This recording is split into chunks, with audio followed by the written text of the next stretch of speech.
Ce parcours s'adresse avant tout au personnel soignant, aux patients qui sont confrontés au sondage urinaire intermittent, et il nous paraissait important, intéressant de rencontrer et d'aller sur le terrain et d'aller à la rencontre de l'ensemble de ces personnes. C'est un parcours qui est dispensé autour donc du sondage qu'on appelle le sondage urinaire intermittent, mais qui consiste à vidanger sa vessie plusieurs fois par jour lorsqu'il y a un trouble, donc mictionnel comme on dit. C'est une population très large et je pense qu'on en parle très peu parce que c'est du tabou, c'est de l'intimité, c'est des choses qui ne sont pas... on n'entend pas parler à la télé, par exemple, alors que finalement, ça touche beaucoup de monde et souvent on passe à côté de certaines personnes qui se sondent et on ne le sait pas. Donc l'apprentissage doit être bien fait dès le départ pour qu'on passe sur de bonnes bases et que ultérieurement l'évolution de la vie se passe correctement. Le premier rôle de l'infirmière à domicile, c'est vraiment le premier moment, le premier jour. Quand ils rentrent de l'hôpital, ils sont complètement perdus parce que tout ce qui était simple et organisé avec tout le matériel nécessaire à l'hôpital paraissait facile, mais il n'y a plus ça à la maison. Donc je pense que la première fonction qu'on doit avoir, c'est d'être rassurant. Le premier atelier est un atelier de réalité virtuelle. Actuellement, il n'existe aucun autre atelier qui fait un tel parallèle entre le sondage urinaire et justement l'atelier qu'on propose aux patients ou au personnel soignant.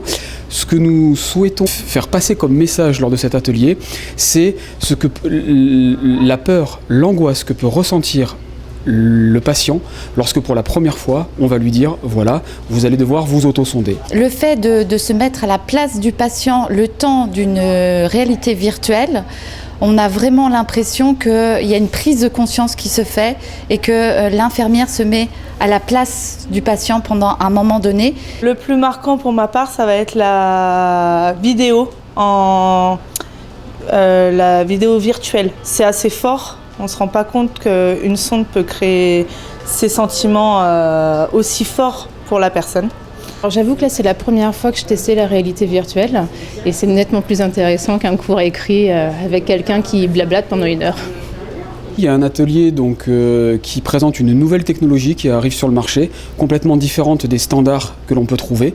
Une nouvelle technologie de lubrification qui apporte un réel plus pour le patient. Il y a un atelier également Mi Plus qui présente l'ensemble des outils que le personnel soignant, les patients, peuvent avoir à leur disposition, que ce soit des outils digitaux ou matériels. Les nouvelles technologies en fait font partie maintenant des éducations. On utilise pas mal de choses comme ça.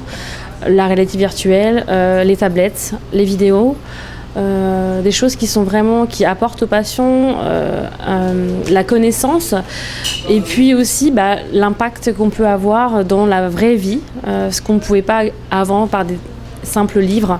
Là, on a le témoignage, on a la vue, on a la vidéo, on a vraiment une réalité qui peut vraiment apporter à une patiente.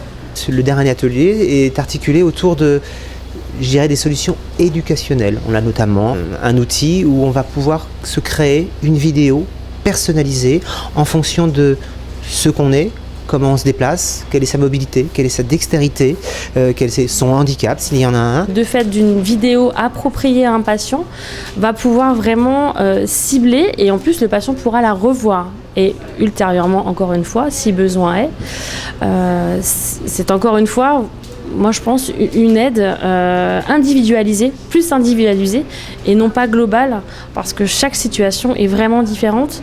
Et l'apprentissage à un autosondage est vraiment, je pense, quelque chose à apprendre avec beaucoup de précaution et de bienveillance pour que ça fonctionne dans le temps et pour que les gens retrouvent une vie normale.